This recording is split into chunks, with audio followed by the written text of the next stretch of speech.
Une maison du numérique qui surfe pour des solutions économiques. Le Bitcoin avec pour devise la crypto-monnaie dans une cité des affaires. Juste un clic et le compte bancaire bascule au vert, ou plutôt au violet. Le principe est simple. Alors, lorsque vous avez acheté votre crypto-monnaie, vous pouvez la garder. Beaucoup l'achètent déjà pour la garder parce que certains l'utilisent comme investissement. C'est-à-dire quelqu'un qui achète son Bitcoin aujourd'hui à 9 000 $, puisque celui-ci repose sur la loi de l'offre et la demande. Demain, la demande peut être très élevée. Le Bitcoin que vous avez acheté hier à 9 000 $, demain il vaut 10 000, 15 000 $. En le revendant, vous avez 5 000 ou 6 000 $ de plus. Bien entendu, vous pouvez également l'acheter et que à 9 000 $ aujourd'hui et que demain elle chute à 8 000 $. Mais vous avez toujours votre Bitcoin. Il suffit d'attendre, de patienter 1 mois, 2 mois, 3 mois, 6 mois, parfois 1 an. Vous pouvez le retrouver à plus de 5 000 $ de plus.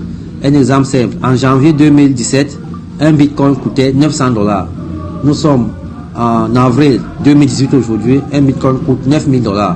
Imaginez quelqu'un qui avait acheté son Bitcoin en janvier 2017 à 900 $. Et aujourd'hui, nous sommes en avril et le revend à 9 000 $. Faites le calcul. La connexion de multiplication d'argent est rapide. Le réseau est fiable.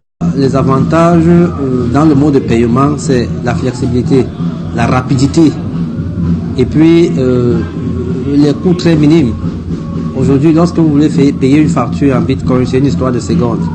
Lorsque vous voulez payer une facture en crypto-monnaie en général, c'est une histoire de secondes et les frais sont très très minimes. Je dirais même qu'ils n'existent pas. Monnaie digitale, le Bitcoin, dont le siège est inauguré par le secrétaire général des services du gouverneur du littoral, Thierry Kinunana, emploie une vingtaine de crypto-traders qui proposent aux usagers, opérateurs économiques et chefs d'entreprise des solutions financières, quelle que soit la ville de résidence des intéressés. C'est une monnaie décentralisée, dénationalisée.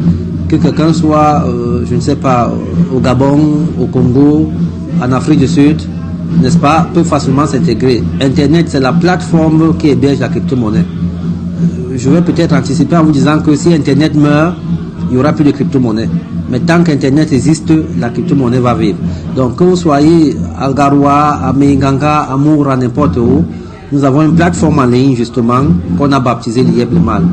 L'Yeblemal veut dire la pauvreté est finie. Cette plateforme vous permet d'y accéder, créer votre compte, acheter votre crypto-monnaie, même étant dans votre chambre, et même la revendre à partir de votre chambre. Le Bitcoin, une monnaie digitale qui dépasse de loin celle des monnaies classiques. La crypto-monnaie, c'est une monnaie cryptée, c'est une monnaie décentralisée, c'est une monnaie dénationalisée. C'est une monnaie qui a été créée en 2009, après la crise financière de 2008, pour décentraliser le système bancaire. Elle repose sur une technologie qu'on appelle la blockchain. La blockchain, c'est un livre infalsifiable. Donc, toutes les transactions sont répertoriées après 40, 50, 100 ans.